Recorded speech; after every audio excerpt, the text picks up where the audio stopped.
April 22 Pahalgam మారణకాండ జరిగి 13 రోజులు దాటుతుంది. అమాయక భారతీయులకు అన్యాయంగా మట్టుబెట్టిన ఉగ్రవాద మూకలను అనగదొక్కాలని, చర్యకు ప్రతిచర్య అంతకు మించి ఉండాలని భారత పౌరులు రగిలిపోతున్నారు. బైసరన్ వ్యాలీలో పాకిస్తాన్ ప్రేరేపిత ఉగ్రవాద సంస్థలు తెగించిన పిరికి చర్యల వల్ల భారతదేశం పాకిస్తాన్ల మధ్య ద్వైపాక్షిక సంబంధాలు పూర్తిగా దెబ్బతిన్నాయి. భారతదేశంతో పాటు యావత్ ప్రపంచం పాకిస్తాన్ మీద భారత్ ఎలా పగ తీర్చుకుంటుంది అని ఆతృతగా ఎదురుచూస్తున్న సమయంలో భారత ప్రభుత్వం మాత్రం ఎలాంటి తప్పటడుగులు వేయకుండా డిప్లొమాటిక్గా పాకిస్తాన్ను నైతికంగా, ఆర్థికంగా, జియోపొలిటికల్గా ఏకాంకిని చేసి దెబ్బతీయాలని చాలా జాగ్రత్తగా అడుగులు వేస్తుంది. దాంట్లో భాగంగానే సింధు నదీ జలాల ఒప్పందం రద్దు చేసింది. దీనివల్ల హిమాలయాల నుండి పాకిస్తాన్కు వెళ్లే సింధు, జీలం, రావి, చినాబ్, జియాస్, సట్లెజ్ నదుల నీళ్లు ఆపేయడం జరిగింది. దీంతో పాకిస్తాన్ గవర్నమెంట్ మరియు పాకిస్తాన్ ఆర్మీ చీఫ్ చేసిన తప్పిదాల వల్లనే ఈ పరిస్థితి సంభవించింది అని పాకిస్తాన్ సింధు రాష్ట్రంలో ఉన్న జనం నీళ్ల కోసం ఉద్యమం చేస్తున్నారు. అటారీ వాఘా బార్డర్ మూసివేయడంతో భారతదేశం పాకిస్తాన్ల మధ్య వాణిజ్య రవాణా కూడా ఆగిపోయింది. దీని తర్వాత పాకిస్తాన్ తన గగనతలంలో భారతదేశ విమానాలను నిషేధించింది. దీనికి ప్రతిచర్యగా భారతదేశం కూడా పాకిస్తాన్ విమానాలను భారత గగనతలంలో నిషేధించింది. దీనివల్ల పాకిస్తాన్కు అదనపు భారం పడే అవకాశం ఉంది. ఇంకొక వైపు బలోచిస్తాన్ యాక్టివిస్టులు మరియు బలోచిస్తాన్ లిబరేషన్ ఆర్మీ పాకిస్తాన్ సైన్యంపై దాడులు చేస్తూ పాకిస్తాన్ తిప్పలు పెడుతూనే ఉంది. మంగుచోర్ పట్టణం ఆధీనం చేసుకొని క్వెట్టా, క్వాడర్ పట్టణాలను కూడా తమ ఆధీనంలోకి తీసుకునే దిశగా BLA దాడులు చేస్తూనే ఉన్నాయి. ఇదే అనువైన సమయంగా భావించిన బలూచిస్తాన్ స్వతంత్ర రాజ్యంగా ప్రకటించుకునే ప్రయత్నాలు గట్టిగానే చేస్తూ ఉంది. కానీ ఆల్రెడీ బురదలో కూరుకుపోయి దేశ అభివృద్ధి మీద ఎలాంటి ఆలోచన, ఆశ లేని పాకిస్తాన్ మాత్రం కంటిన్యూగా తన చీప్ బుద్ధితో భారత్ను రెచ్చగొట్టే అదే బురదలో దించే ప్రయత్నం చేస్తూనే ఉంది. మాకు సీజ్ ఫైర్ కావాలని అడిగి మరీ అగ్రిమెంట్ చేసుకున్న పాకిస్తాన్ తన ఆర్మీ బార్డర్లో సీజ్ ఫైర్ను ఉల్లంఘించి 7 సార్లు కాల్పులకు దిగి భారత సైన్యాన్ని రెచ్చగొట్టిన విషయం తెలిసిందే. లష్కరే తోయిబా కింద పనిచేసే దానికి అనుబంధ సంస్థ అయిన ద రెసిస్టెన్స్ ఫ్రంట్ లోకల్ వాళ్లను రెచ్చగొట్టి ఇలాంటి చర్యలకు దిగుతుంది. యూరి బారాముల్లా రీజియన్లో ముజాఫరాబాద్ దగ్గర LOC అవతల ఉన్న పాకిస్తాన్ సైన్యం సీజ్ ఫైర్ బ్రేక్ చేసి భారత సైన్యాన్ని రెచ్చగొట్టే కవింపు చర్యలకు పాల్పడింది. ఇలా పాకిస్తాన్ సైన్యం మరియు సైన్యాధిపతితో పాటు పాకిస్తాన్ లోకల్ లీడర్లు కూడా ఇండియాను రెచ్చగొట్టే స్టేట్మెంట్స్ చేస్తూనే వస్తున్నారు. బెనజీర్ భుట్టో కొడుకు అయిన బిల్వాల్ భుట్టో జర్దారి అనే పాకిస్తాన్ నాయకుడు సింధు నది మాది, సింధు నదిలో పారితే నీళ్లే పారాలి లేదా భారతీయుల రక్తం పారాలి అని బెదిరించడం జరుగుతుంది. హనీఫ్ అబ్బాసీ అనే ఇంకో పాకిస్తానీ మినిస్టర్ కూడా మా దగ్గర 130 అణ్వాయుధాలున్నాయి, అవి మేము ప్రదర్శన కోసమేం పెట్టుకోలేము, భారత్ వైపు ఎక్కుపెట్టే ఉన్నాయి అని భారత్ను రెచ్చగొట్టే వ్యాఖ్యలు చేస్తాడు.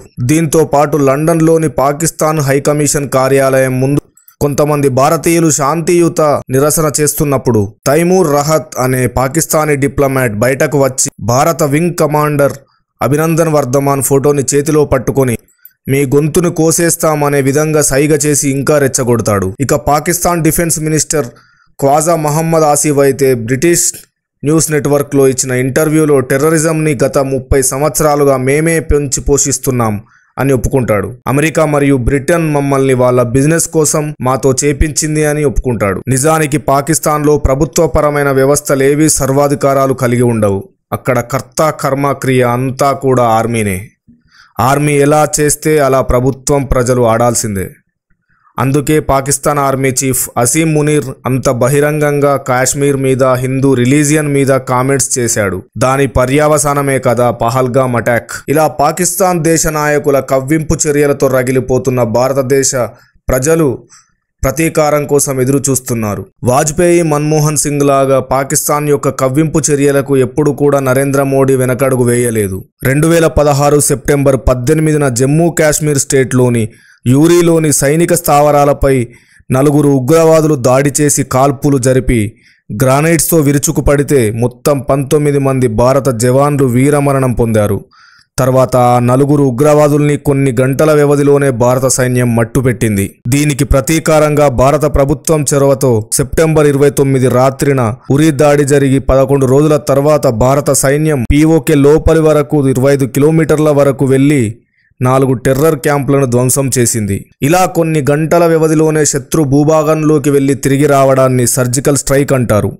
ఈ సర్జికల్ స్ట్రైక్ తర్వాత 40 మంది టెర్రరిస్టులు, 2 పాకిస్తాన్ సోల్జర్స్ చనిపోయారు. కానీ పాకిస్తాన్ మాత్రం దీన్ని అంతర్జాతీయ సమాజం ముందు ఒప్పుకోలేదు. తర్వాత 2019లో పుల్వామాలో 78 వాహనాల్లో 2500 మంది సైనికులు జమ్మూ నుండి శ్రీనగర్ వరకు కాన్వాయ్లో వెళ్తుండగా జైషీ మహమ్మద్ ఉగ్రవాదైన అహ్మద్ అనే వ్యక్తి ఆర్మీ కాన్వాయ్ని తన వాహనంతో ఢీకొట్టి దాదాపు 40 మంది సోల్జర్స్ చనిపోయే విధంగా అడిగి తెగబడ్డాడు.